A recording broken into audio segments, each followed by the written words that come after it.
करोतु कल्याणम् आरोग्यं धनसम्पदः लक्ष्मीः कौस्तुभपारिजातकसुरा धन्वन्तरिश्चन्द्रमा। नमस्कार, आप देख रहे हैं हमारी खास पेशकश आयुष्मान भव और मैं हूं आपके साथ दिशा बिस्ट। अपने इस खास कार्यक्रम के जरिए हम आप तक आयुर्वेद पद्धति के जरिए उपचार के तरीके आपको घर बैठे बताने का प्रयास करते हैं। साथ में नेचुरोपैथी के बारे में भी आपको बताते हैं। आज हम जिस विषय पर चर्चा करने वाले हैं वो है स्वास्थ्य का आधार, हमारा दैनिक आहार। हम सभी जानते हैं कि ताज़ा पौष्टिक भोजन अपने आप में हमें निरोग रखने का तरीका है। कहा जाता है कि स्वास्थ्य का आधार है हमारा दैनिक आहार। हम सभी जानते हैं कि ताज़ा पौष्टिक भोजन अपने आप में हमें निरोग रखने का तरीका है। पर्याप्त, उचित और संतुलित आहार अच्छे स्वास्थ्य का आधार है। खराब पोषण से रोग प्रतिरोधक क्षमता कम हो जाती है और रोग के प्रति संवेदनशीलता बढ़ जाती है। आयुर्वेद का मानना है कि भोजन में मीठा, नमकीन, खट्टा, तीखा, कड़वा और कसैला का होना जरूरी है। आहार की गड़बड़ी से बढ़ते शरीर में दोष और रोग होने लगता है। ऐसे में सात्विक आहार पर जोर दिया गया है। सात्विक आहार शरीर को पोषण, मस्तिष्क को शांत, रोग प्रतिरोधक क्षमता बढ़ाता है। इसमें साबुत अनाज, ताज़े फल, सब्जियां, गाय का दूध, घी, फलियां, मेवे, अंकुरित अनाज, शहद आदि शामिल होते हैं। चरक संहिता के अनुसार किसी भी रोग से मुक्ति के लिए उचित आहार लेने का खास महत्व है। औषधि के प्रयोग से मिलने वाला लाभ उचित आहार लेने से ही मिलता है।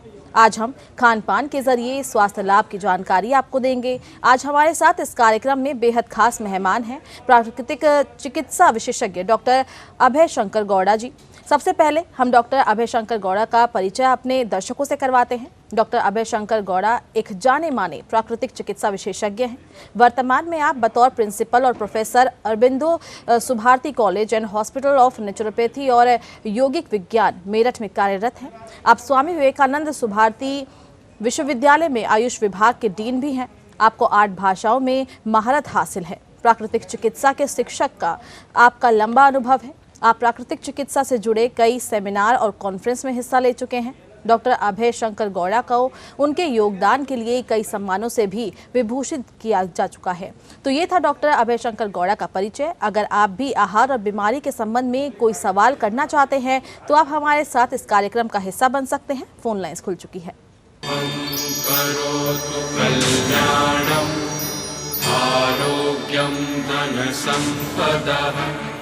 लक्ष्मीः कौस्तुभपारिजातकसुरा धन्वन्तरिश्चन्द्रमा। तो आज हम आहार और बीमारी के बारे में बातचीत करेंगे। सर, आपका बहुत बहुत स्वागत है। सबसे पहला सवाल सर मेरा आपसे यही है कि प्राकृतिक चिकित्सा विज्ञान के मुताबिक किस तरह का भोजन करना चाहिए? सबसे पहले तो नमस्कार, thank you APN news for this opportunity. जी, सबसे पहले हमें समझना है कि हम जो आहार लेते हैं, खान पान जो हमारा देह के लिए जरूरी है, ये हमारे मनस को भी, यानी कि हमारे मन को भी इफेक्ट करता है। तो हमें सात्विक भोजन करना प्राकृतिक चिकित्सा और योग चिकित्सा दोनों में बताया गया है कि हमें सात्विक फूड लेना है, जो कि मसालों से भरे नहीं है, जो भी इरिटेंट नहीं है, जो हमारे सेल्स यानी कि हमारे जो कोष होते हैं, जीव कोष होते हैं, उनको इरिटेट नहीं करते। उनसे जो रोग की तरफ बढ़ने का जो उनका एक टेंडेंसी होता है, उसको कम करने के लिए हम जितना हो सके उतना सात्विक फूड यूज करें। ये प्राकृतिक चिकित्सा और योग चिकित्सा दोनों में बताया गया है। जी सर, पौष्टिक और स्वास्थ्यवर्धक भोजन के बारे में प्राकृतिक चिकित्सा विज्ञान क्या कहलाता है? नहीं, पौष्टिक आहार तो जरूरी है। कंप्लीट फूड जो बोलते हैं हम, हमारे बैलेंस डाइट जो बोलते हैं, वो तो बहुत ही जरूरी है। और जैसे सही मात्रा में कार्बोहाइड्रेट, सही मात्रा में प्रोटीन, सही मात्रा में विटामिन, मिनरल, इन सभी चीजों का तो बहुत ही जरूरत है और उनको लेना ही पड़ेगा। लेकिन क्या हुआ है कि आधुनिक समय में हम इतना फिजिकल वर्क नहीं कर रहे हैं कि हम जो खा रहे हैं वो एक्चुअली अधिक है। जो हम खाना पीना जो हमारा अभी एक ट्रेंड बन गया है, वो ट्रेंड जो खाने का मात्रा है और क्वालिटी है, उस पे हम ध्यान नहीं दे रहे हैं। मात्रा बहुत अधिक हो गया है और क्वालिटी बहुत घट गया है।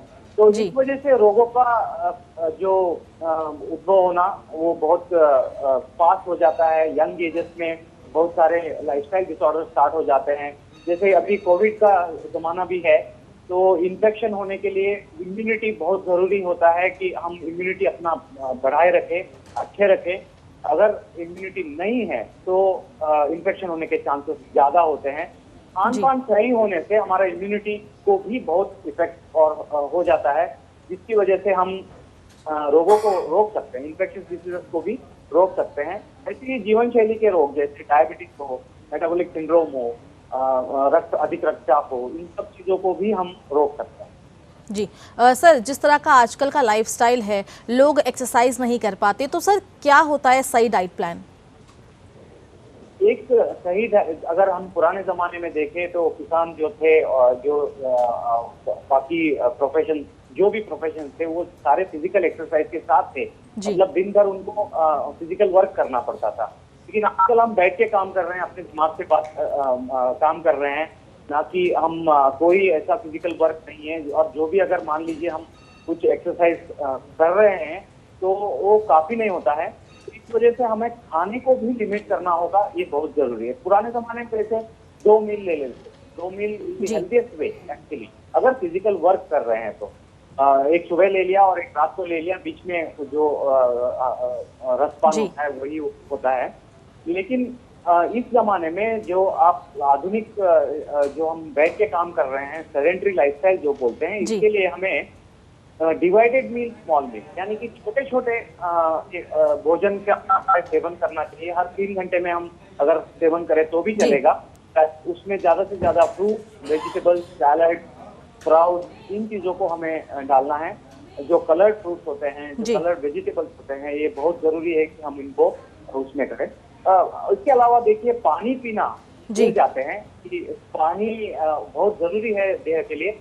कम से कम 2 से 3 लीटर पानी हमें जरूर पीना है रोज, सुबह से शाम तक। बिल्कुल। ये जी सर, मुझे आपको रोकना पड़ा है। इसी बीच हमारे एक दर्शक हमारे साथ जुड़ चुके हैं, गिरीश जी बुलंदशहर से। गिरीश जी, आपका बहुत बहुत स्वागत है। क्या सवाल है आपका? डॉक्टर साहब, मेरा सवाल ये है कि अभी सर्दियों का मौसम स्टार्ट होने वाला है, तो उसके लिए मतलब हम कैसे अपने इम्यून सिस्टम स्ट्रॉन्ग कर सकते हैं? क्योंकि होता ये है कि बहुत लोग कमजोर होते हैं, वो सर्दी के ग्रस्त में आ जाते हैं। तो ऐसा हमें कौन सा भोजन करना चाहिए जिससे कि हम लोग अपना इम्यून सिस्टम स्ट्रॉन्ग कर सकें सर्दी के लिए? जी सर, आपको जी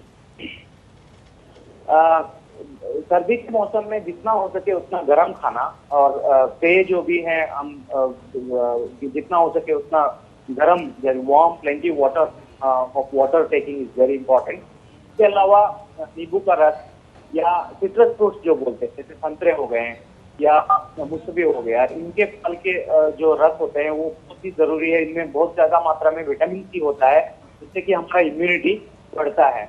इसके अलावा जो कलर्ड फ्रूट्स मैं अभी बोल रहा था, तो कलर्ड फ्रूट्स और वेजिटेबल्स जितना हो सके उतना हम साफ धो के उनको अगर हम रॉ फॉर्म में, मतलब कच्चे आहार जैसे खाते हैं, उसको अगर हम ले लें तो उससे हमारा इम्यूनिटी बहुत अच्छा बढ़ता है। इनमें बहुत सारे फ्लेवोनॉइड्स और एंटीऑक्सीडेंट्स होते हैं, जिससे कि हमारा शरीर का जो एब्सोल्यूट एसेंशियल विटामिन और मिनरल्स होते हैं वो मिल जाते हैं। जिंक और सेलेनियम जैसे छोटे खनिजांश होते हैं वो उन्हें मिल जाते हैं। विटामिन डी में रिच होते हैं।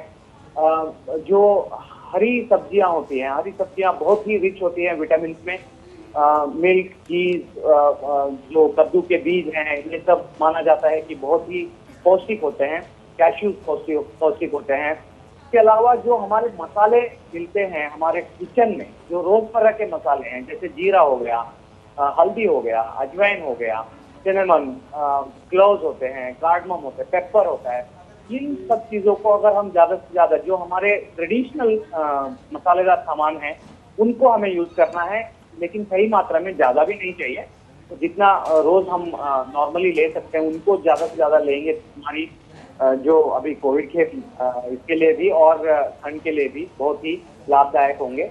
और लो फैट डाइट, तला हुआ खाना में कम से कम लेना है। जो मान लीजिए एक बंदा जो बीमार होता है वो खासकर दलिया खाता है, खिचड़ी खाता है, स्टीम्ड खाने खाते हैं, रोस्टेड खाने खाते हैं। ये बहुत जरूरी है कि हम इन चीजों को अपनाएं, जितना हो सके उतना हम अपना के उसको हमारे दिन भर के जो व्यंजन हैं उनको हम बदलें। अब कैसे खाना है ये भी बहुत जरूरी है। हमें बहुत ही ख्याल रखना है कि हम जो खा रहे हैं वो दिल से खाएं, मन से खाएं। उसको हम अपने what you call mindful eating बोलते हैं उसको। जैसे कि एक मेडिटेशन की तरह उसको खाना है, हमें टेस्ट करना है, उसको सही तरह से च्यू करना है। बहुत जरूरी है। किसी ने कहा है कि eat the liquids and drink the solid. तो इस तरह से उसको अच्छे से च्यू करके अगर हम सलेवे के साथ मिक्स करते हैं, मतलब मुंह में जो रस होता है उसके साथ मिक्स करके अगर खाते हैं तो वो बहुत ही हमें लाभदायक होगा। जी गिरीश जी, मुझे उम्मीद है आपको आपके सवाल का जवाब मिल गया होगा। सर, इसी बीच हमारे एक दर्शक दिनेश चौहान जी जुड़ चुके हैं हमारे साथ जैसलमेर से। दिनेश जी, आपका बहुत बहुत स्वागत है। क्या सवाल है आपका? जी मैम नमस्कार, दिनेश चौहान रामदेवरा से बात कर रहा हूँ, जिला जैसलमेर। मेरा सवाल ये है मैम, डॉक्टर साहब से, जो सुबह सुबह तली हुई चीजें खाती है क्या कम खानी चाहिए?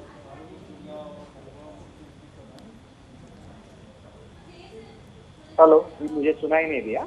दिनेश जी, अपना सवाल दोहराइए। जी सर, मेरा सवाल ये है कि तली हुई चीजें कम खानी चाहिए सुबह सुबह।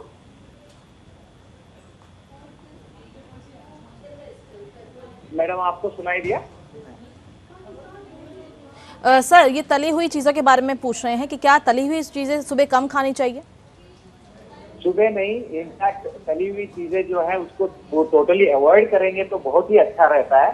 सुबह तो बिल्कुल नहीं खाना है तली हुई चीजें। जितना हो सके उतना, जैसे मैं बता रहा था अभी आपको, जितना हो सके उतना फ्रूट, वेजिटेबल्स, उनको हम ज्यादा मात्रा में लेना है। तली हुई चीजें मान लीजिए अभी खाना ही है या बन चुके हैं तो एक दो पीस टेस्ट करना है, वो भी सुबह सुबह तो कभी नहीं खाएं। बहुत जरूरी है कि उसको सुबह ना खाएं। दिनेश जी, मुझे उम्मीद है आपको आपके सवालों का जवाब मिल गया होगा। सर, आज के समय में काफ़ी तरह की बीमारियां आ गई है, अलग अलग तरह की बीमारियां आ गई है, तो क्या खास तरह की बीमारियों को दूर करने के लिए किसी खास तरीके की भोजन करने की जरूरत पड़ती है? एब्सोल्युटली। आजकल सबसे बड़ा हमारा जो हमारे देश का प्रॉब्लम है वो है मेटाबॉलिक सिंड्रोम। मेटाबॉलिक सिंड्रोम का मतलब है कि वो आगे जाके या तो डायबिटीज या फिर हाइपरटेंशन जो अधिक रक्तचाप है, या कोलेस्ट्रॉल ज्यादा होना, या मोटापा है, और फाइनली ये सब जाते हैं हार्ट डिसीज की तरफ, जो कार्डियोवास्कुलर डिसीजेस बोलते हैं, जो हमारे कोरोनरी आर्टरी डिसीज जो बोलते हैं, जो हृदय को रक्त का सप्लाई करते हैं, उनको आर्टरीज को ब्लॉक करते हैं। तो ये जो है ये सबसे बड़ा हमारा इस देश का अभी प्रॉब्लम है। हम नंबर 1 बन रहे हैं कार्डियोवास्कुलर डिसीजेस में। ये अगर हम सही तरह से रोक लें तो शायद कोई हेल्थ प्रॉब्लम इसमें नहीं आएगा। इसीलिए मैं बता रहा था आपको, डिवाइडेड मील, स्मॉल मील, तली हुई चीजें कम करना है, ज्यादा से ज्यादा वेजिटेबल यूज करना है। हमें जब हम भूख लगे तभी हमें खाना चाहिए, ना कि हम जब टाइम हो गया बोल के खाते रहना है। एक तो ये चीज है डिवाइडेड मील, स्मॉल मील, इसीलिए बोला मैंने, ताकि वो एक रेगुलर सेटअप हो जाए, रेगुलर टाइमिंग फिक्स हो जाए बॉडी के लिए।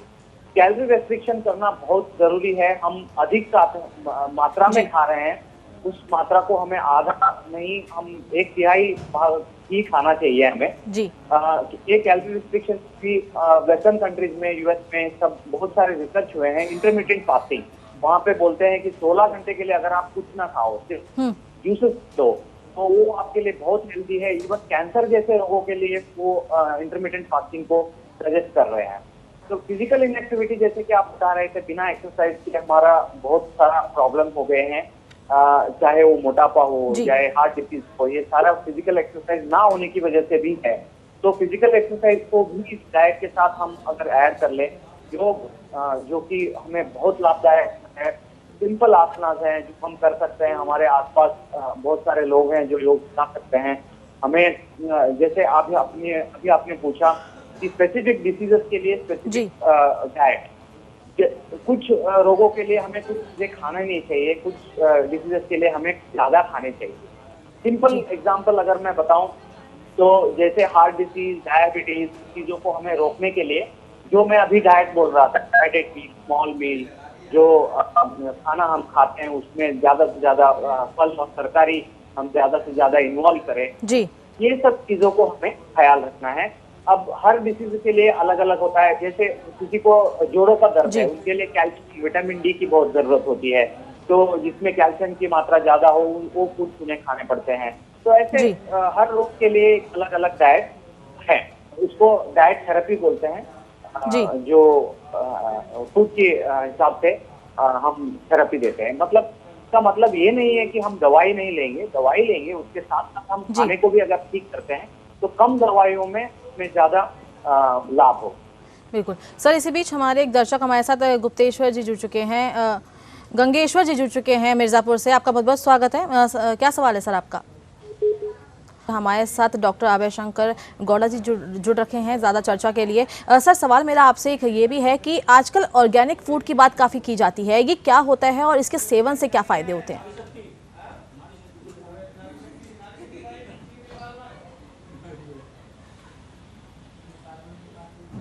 यूज नहीं कर, जितना नेचुरल हो सके उतना नेचुरल, जितना नेचुरली हो सके उतना नेचुरली उगाते हैं। तो इस वजह से जो अगर केमिकल पदार्थ यूज, जो फर्टिलाइजर करते हैं या स्प्रेज यूज करते हैं, इंसेक्टिसाइड्स करते हैं, पेस्टिसाइड यूज करते हैं, वो मात्रा उस फूड के अंदर आ जाता है और उस वजह से जो उस केमिकल का जो परिणाम होता है हमारे बॉडी में होता है। तो इस वजह से जितना हो सके नेचुरल, जैसे ऑर्गेनिक फूड होते हैं, उसमें कुछ परिणाम जो केमिकल्स के वो रुक जाते हैं, वो नहीं होते। तो इस वजह से हमें जितना ऑर्गेनिक फूड हमें मिलता है, यानी कि मान लीजिए ऑर्गेनिक फूड का जरूरी नहीं कि हम मार्केट से खरीदे, और हम अपने किचन गार्डन में उगा सकते हैं, हम अपने छोटे से में हैं। बिना केमिकल हम अगर एक उगा के हम आ सकते हैं तो ये बहुत जी। तो आज हम दैनिक आहार के बारे में बातचीत कर रहे हैं, स्वास्थ्य का आधार जिसे माना जाता है। सर, एक सवाल मेरा आपसे ये भी है कि स्वस्थ रहने के लिए हमें किस तरह के दिनचर्या का पालन करना चाहिए?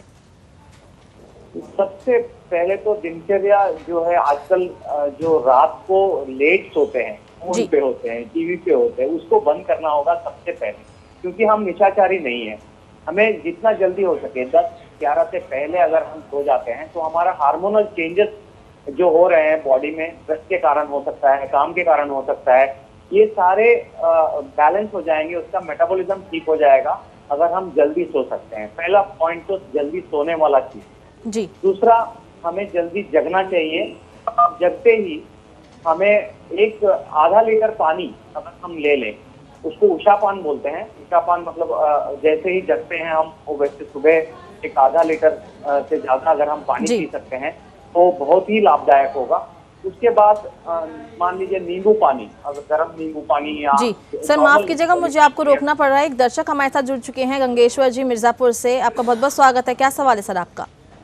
जी, पूछ रहे हैं, हमें कब्ज की शिकायत रहती है 2-3 साल से।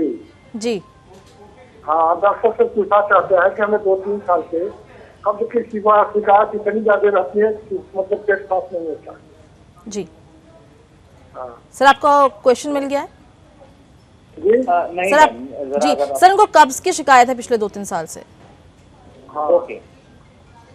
कब्ज के लिए सबसे जरूरी है कि आप जो कच्चे आहार होते हैं, सैलेड्स होते हैं, उनको ज्यादा लेना पड़ेगा आपको। इसके अलावा मेथी को भिगो के लेने से आपको बहुत लाभदायक होगा कब्ज के लिए। इसके अलावा पानी पीना पड़ेगा, 3 से 4 लीटर आपको कम से कम पानी पीना बहुत जरूरी है। और शरीर के लिए व्यायाम, चाहे वो वॉकिंग हो, जिस तरह का भी व्यायाम आप कर सकते हैं, प्लस थोड़े जो पेट के बल करने वाले योग आसन हैं, उसको अगर आप कर ले तो आपके कब्ज के लिए बहुत ही लाभदायक हो। मुझे उम्मीद है सर आपको आपके सवाल का जवाब मिल गया होगा। आपका बहुत बहुत शुक्रिया हमारे साथ जुड़ने के लिए। सर, हम चर्चा कर रहे थे कि दिनचर्या का पालन कैसे करना चाहिए, किस तरह से दिन हमारा शुरू करना चाहिए। उठने के बाद मैं बता रहा था, नींबू पानी ले सकते हैं। पानी पीने के बाद नींबू पानी ले सकते हैं। थोड़ा सा व्यायाम कर लें, फ्रेश होके सुबह व्यायाम कर लें। व्यायाम के बाद हम जो ब्रेकफास्ट करते हैं, मान लीजिए 8 बजे के करीब अगर हम ब्रेकफास्ट करते हैं, तो नॉर्मली हम क्या करते हैं, 2-4 पराठे या 2-4 रोटी खा लेते हैं। वो करने से अच्छा है हम 1 रोटी या 1.5 रोटी ही खाएं, और 1-2 घंटे बाद एक और बार अगर हम रोटी खा सकते हैं या जो भी बना है ब्रेकफास्ट के लिए, उसको हम उस वक्त खा सकते हैं। यानी कि डिवाइड कर दे उसको, 50% एटलीस्ट उसको डिवाइड कर दे, और उसके बाद उसको दोबारा ले सकते हैं या कुछ और ले सकते हैं उस वक्त, जैसे सैलड हो गया या फ्रूट्स हो गए या स्प्राउट्स हो गए, तो बहुत ही हेल्पफुल रहेगा। उसके बाद जो भी हम काम के लिए जा रहे हैं, उस वक्त भी अगर हम छोटे छोटे टिफिन में अगर हम लेके जाएं, खाने को डिवाइड करके 5 मिनट लगते हैं एक्चुअली खाने में बीच में, तो उसको डिवाइड करके जितना हेल्दी फूड हो सके उतना हेल्दी फूड हम अगर लें, तो मान लीजिए 8 बजे हम अगर ब्रेकफास्ट करते हैं तो 10:30-11 बजे कुछ खाना चाहिए हमें। उसके बाद 1 बजे के करीब, क्योंकि हम ज्यादातर सेडेंट्री लाइफस्टाइल बिता रहे हैं अभी, तो मेरा एक सिंपल फॉर्मूला है जो कि बहुत लाभदायक है। वो है 1 मुट्ठी से ज्यादा हमें कुछ नहीं खाना है। 1 मुट्ठी के साइज से ज्यादा कभी भी कुछ नहीं खाना है। दिन में चाहिए तो 5-6 बार खा सकते हैं, लेकिन 1 मुट्ठी से ज्यादा साइज का कुछ नहीं। अगर हम चावल खा रहे हैं तो 1 यानी कि 1 कटोरी, रोटी खा रहे हैं तो 1 रोटी 1 मुट्ठी बन जाता है। सब्जी तो खाना ही पड़ेगा उसके साथ, बट जो दाने हैं उनसे बने हैं या सीरियल्स हैं इनसे बने हुए चीजों का बात कर रहा हूँ, जो कुक फूड है उसके बारे में बात कर रहा हूँ। जो 1 मुट्ठी के साइज से कम अगर हम खा सकते हैं एट ए टाइम, तो वो सबसे सेहतमंद होता है बॉडी के लिए। थोड़ा थोड़ा खाना है, उससे क्या होगा कि बॉडी की जो फिजियोलॉजी है उससे ज्यादा भूख भी नहीं लगेगी, और जितना एनर्जी चाहिए काम करने के लिए उतना भी मिलता रहेगा। एक कांस्टेंट एनर्जी लेवल रहेगा, शुगर लेवल्स मेंटेन होंगे, अननेसेसरी फैट डिपोजिशन नहीं होगा। ये हेल्दी तरीका है खाने का आज के जमाने में। बिल्कुल सर, आपका बहुत बहुत शुक्रिया हमारे साथ इस खास चर्चा में शामिल होने के लिए। तो ये थे डॉक्टर अभय शंकर गौड़ा, जिन्होंने बताया कि कैसे स्वस्थ रह सकते हैं और अपनी दिनचर्या कैसे हम कर सकते हैं जिससे हम लोग स्वस्थ रहें और अपने परिवार को भी स्वस्थ रखें। और आयुष्मान भव में बस इतना ही, आप बने रहिए हमारे साथ। नमस्कार। करोतु कल्याणम् आरोग्यं धनसम्पदः लक्ष्मीः कौस्तुभपारिजातकसुरा धन्वन्तरिश्चन्द्र